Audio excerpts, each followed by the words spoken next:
skill bermanfaat untuk anak kos baru. Halo Asamnas, nama aku Maria dan aku dulunya adalah anak kos juga. Jadi hari ini aku ingin mengucapkan selamat untuk kalian yang udah keterima di universitas baru dan juga mungkin di sekolah-sekolah baru ya. Selamat sekali lagi. Seperti aku udah bilang tadi, aku dulu juga kos. Aku kos di Bali, terus 2 tahun lalu aku pulang lagi ke rumah orang tuaku, guys. Nah, hari ini aku ingin berbagi sama kalian nih 5 skill yang bermanfaat untuk kalian jika kalian itu sedang jauh dari orang tua.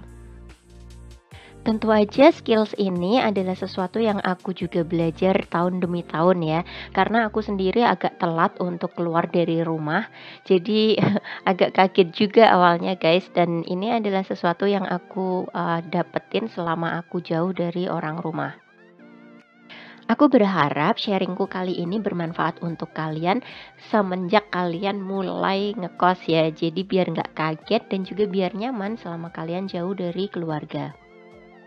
Tapi sebenarnya kalian ini online apa enggak sih? Aku nggak gitu tahu, tapi yang jelas ponakanku sih juga nyari kosan deh kayaknya. So I think you guys are gonna be far from home still. I don't know. Anyway, yuk langsung aja ya.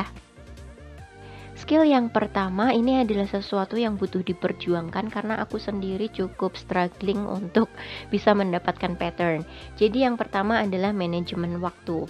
Kemarin-kemarin saat kalian sekolah kan kita dapat jadwalnya dari sekolahan kan, kita tinggal ngikutin. Tapi kalau kalian sekarang udah kuliah, kalian sendirilah yang menentukan jadwalnya. Nah, jadi kalian harus pastikan kalian memanfaatkan waktu kalian dengan bijaksana. Hal yang sering terjadi adalah biasanya kita ngerasa bebas kan, nggak ada yang ngawasin kita gitu. Jadi kita mau tidur jam berapa nggak ada yang ngingetin, mau main mulu nggak ada yang ngingetin suruh pulang kayak gitu. Jadi ini kita harus memastikan sendiri nih, seenggaknya kita seimbangkan jam belajar, jam istirahat atau rekreasi, kemudian untuk olahraga dan juga untuk ibadah itu harus seimbang ya.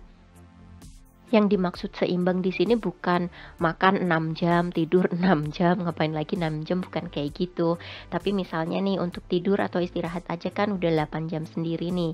Nah, kalian bisa nih mulai masukkan hal-hal yang perlu kalian lakukan dalam sehari. Untuk olahraga 1 jam aja, mungkin rekreasi juga 1 jam, ibadah juga 1 jam misalnya. Ini kalian sendiri yang bisa bikin jadwalnya.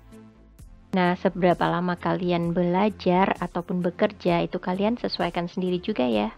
Mau dilakukan kapan dan berapa lama itu kan terserah kalian. Jadi kalian pintar-pintar bagi waktunya. Kadang aku kesusahan juga, jadi aku butuh alat bantu. Nah, alat yang membantuku selama ini adalah yang namanya Pomodoro. Ini semacam alarm gitu loh, jadi kita bisa ngeset mau konsentrasi berapa, kemudian ada breaknya berapa, kita bisa atur sendiri. Nah, terus aku juga bikin bullet journal. Sesuatu yang juga mungkin bisa membantu kalian adalah bikin jadwal dinding, jadi kalian bisa lihat langsung kegiatan kalian. Bahkan kalau kalian suka bikin-bikin, kalian bisa bikin yang bagus banget gitu supaya sekalian jadi hiasan dinding.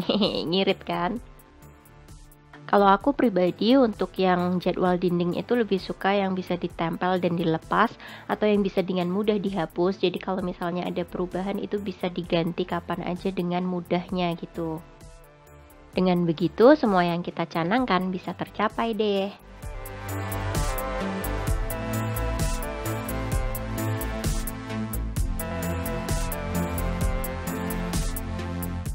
Skill yang nomor 2 ini nggak kalah pentingnya dengan skill yang nomor 1. Bahkan ini menurutku penting banget karena suatu saat nanti ini bakalan ada hubungannya dengan keluarga kita juga. Aku melakukan riset berbulan-bulan karena sebelumnya kan aku nggak pernah bikin pembukuan ya. Tapi karena aku sekarang pingin bikin budget bulanan supaya keuanganku itu lebih tertata, jadinya aku bikin riset berbulan-bulan untuk tahu nih sebenarnya setiap bulan itu aku habisnya setiap bulannya itu berapa. Nah, setelah aku tahu, akhirnya aku bisa menulis kebutuhanku untuk bulan depannya itu di bulan sekarang gitu. Jadi kan kadang kita terima uang di awal bulan kan, entah kalian dikirimin orang tua kalian gitu. Kalau aku waktu itu ya dari gajian kerja. Jadi aku udah tahu nih setiap bulan itu uang yang masuk berapa. Karena aku masih pingin nabung. Nah, jadi setiap akhir bulan itu aku tulis dulu kebutuhan bulan depannya itu apa. Terus yang perlu aku transfer. Kalau yang kayak misalnya makan ke warung kan harus bayar cash tuh. Yang harus diambil secara tunai itu berapa itu aku ambil, aku masukin ke amplop-amplop. Jadi kayak misalnya bensin, terus bersedekah kayak gitu itu kan wajib ya. Jadi itu udah aku ambil duluan, aku sisihin duluan kayak gitu. Nah, ini adalah yang wajib ada di budgeting kalian. Menabung nggak perlu banyak tapi harus selalu dilakukan dan jangan diambil-ambil. Kemudian biaya tak terduga karena kadang mungkin bannya bocor atau sakit, dan juga bersedekah. Buatku pribadi, bersedekah itu seperti ungkapan syukur kita atas apa yang udah kita terima selama ini. Jadi kita kembalikan lagi ke Tuhan dengan cara memberikan ke orang-orang yang membutuhkan.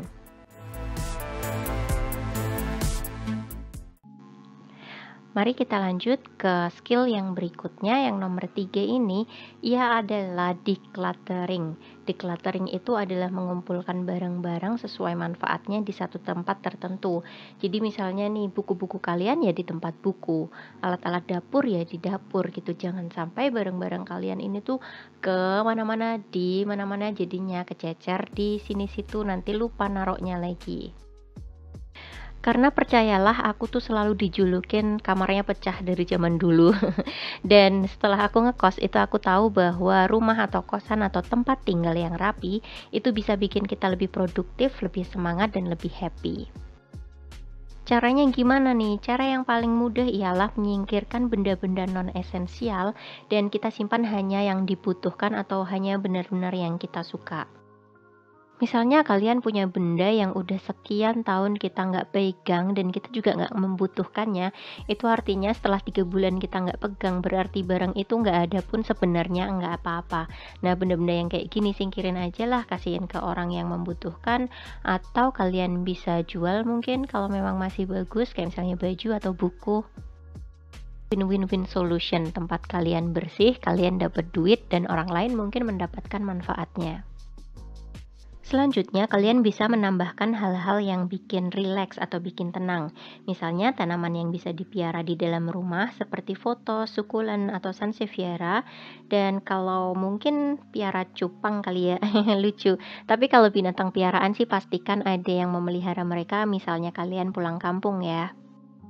Selain tanaman, buatku aromaterapi seperti dupa atau lilin yang ada aromaterapinya itu cukup membantu sih. Jadi aku dulu juga punya itu untuk bikin rileks tempat tinggalku.